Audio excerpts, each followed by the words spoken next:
논술 전형이라는 게 있는데 논술 전형은 대학에서 출제라는 거라고 했잖아요. 그렇기 때문에 논술 전형에 지원하기 위해서 제일 중요한 건 대학의 기출문제하고 예시문제를 보는 거고요. 모의고사에 지원하는 겁니다. 그러면 대학에서 뭐 채점 결과 같은 것들도 알려주게 되는데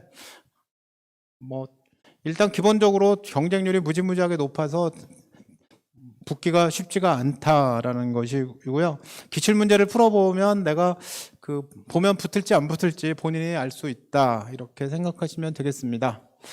그 다음에 출제 과목과 범위가 모집 단위별로 다르기도 하고 대학별로 달라서 일단 무엇을 보는지를 확인해야 되는데 사회에는 출제 범위라는 게 없거든요. 그런데 대개 수학과학의 출제 범위나 과목들이 있습니다. 그래서 수학과학에서 뭘 보는지를 확인해야 된다.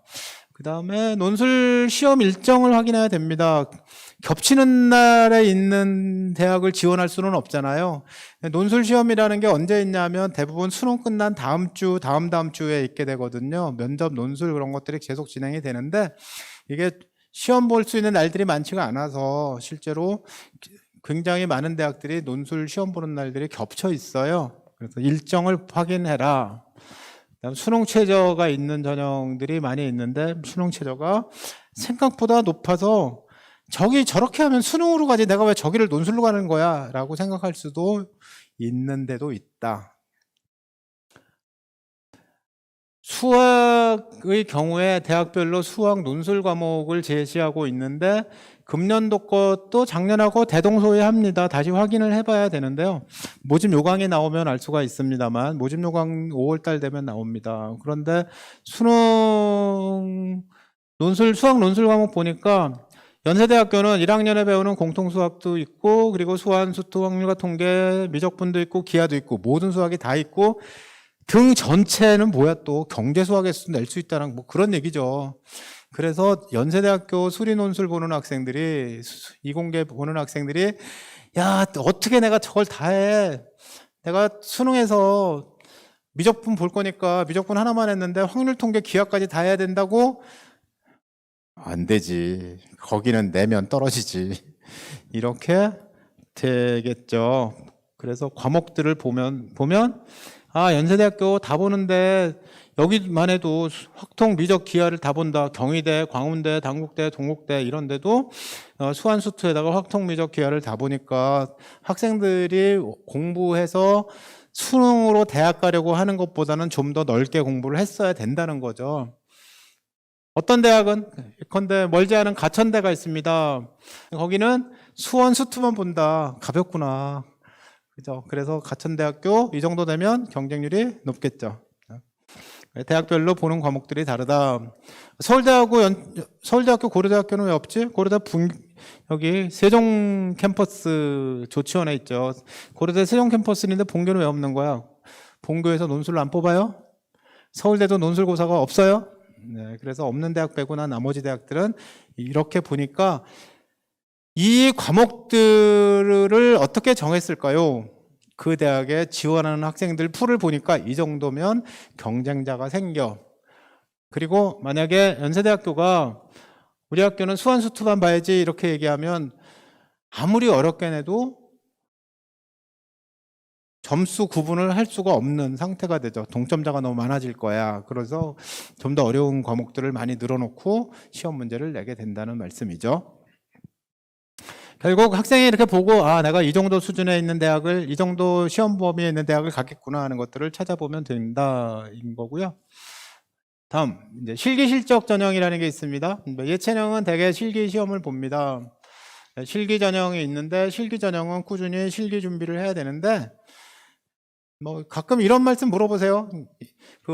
엄마 시대에 예술 하셨던 분들 생각을 해보면 옛날에는 실기가 중요했거든. 그래서 실기 좋으면 대학 갔어 이렇게 생각하시는 분들이 있는데 옛날에는요 음악이든 미술이든 뭐든 간에 애들이 어릴 때부터 그 교육을 받는 경우가 적었기 때문에 실기 능력이 뛰어나면 대학을 갈 수가 있었는데 지금은 실기 능력이 뛰어나서 갈 수 있는 대학은 실기 능력이 무지무지하게 뛰어나서 가는 서울 예대 같은 데 말고는 별로 없어요.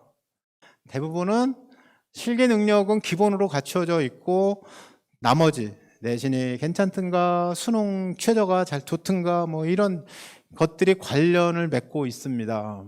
그러니 어쨌든 실기만 가지고 승부한다라는 생각을 갖지 마시고 정보를 잘 얻어서 대비하셔야지 됩니다. 그 다음에 실적 전형이 있어요. 무슨 얘기냐면 예컨대 서울대학교의 체육교육과를 가려고 합니다. 그러면 개인 종목은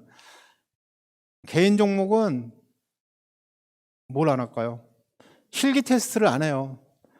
뽑는 학생은 2명밖에 없는데 종목은 무지하게 많아요. 뭐 수영도 있고 육상도 있고 뭐 이것저것 혼자 하는 여러 가지 종목들이 들어있거든요. 그렇기 때문에 수상 실적을 낸다. 그래서 이 수상 어느 정도 상을 받으면은 어느 정도 실적이 있으면 갈 수 있는지는 확인을 하셔야 된다는 거죠. 대학별로 대체로 물어보면 그 대학에 질문을 하면 이 정도 실적이면 갈 수 있습니다 라는 것을 알거나 아니면 학교에서 정보를 얻어가지고 사용하실 수가 있습니다. 생각보다 세요. 생각보다 셉니다. 예를 들면 서울대 체육교육과에 가는데 체육교육과의 개인 종목은 2명을 뽑는데 그 2명 중에 금년 같으면 누가 올까요? 동계올림픽 참가자, 국가대표.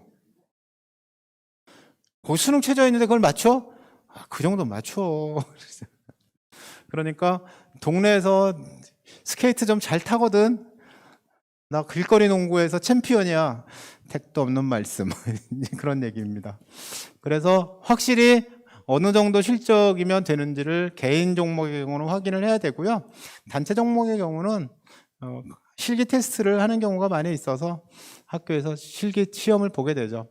비실기 전형이라는 것도 있습니다. 미대 가는데 실기를 안 봐요. 인데 포트폴리오를 받거나 아니면 아예 그냥 서류 평가만 하는 경우도 있어요.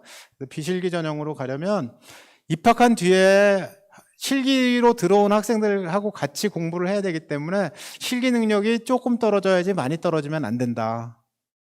많이 떨어지는 건 아니다. 대신 학업 능력이 뛰어나야 된다는 점입니다. 다음에 특기자 전형이 있는데 어학특기자, 인문특기자는 점점 줄어가고 있습니다. 그래서 외국 학생들이 갈 길이 점점 줄어들고 있다 이렇게 말을 합니다. 과학특기자는 학생부 종합전형으로 많이 흡수를 해서 과학특기자 전형이라는 것이 줄어들고 있습니다. 그런데 소프트웨어 전형이나 AI 전형에서는 특기자를 뽑는 경우가 점점 늘고 있습니다. 그러니까 결국 소프트웨어 전형만 늘고 있구나 하고요.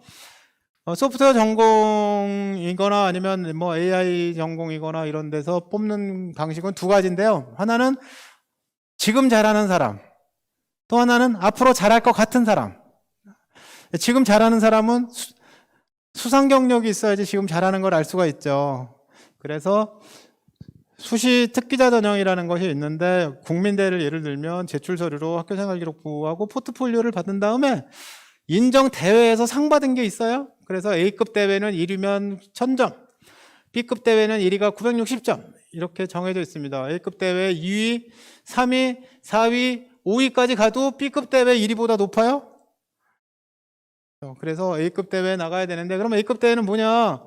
국민대니까 국민대 알고리즘 대회, 국제정보올림피아드, 한국정보올림피아드. B급 대회 소프트웨어 중심대학 사업회의 주최 컴퓨터 프로그래밍 경진대회, 국내 4년제 정규대학 주최 전국규모 프로그래밍 실기대회 이런 것들이 있다. 그래서 특기자 전형으로 가기 위해서는 어떤 경시에 응시해야 되는지 확인하고 꼭 수상 실적을 만들어라.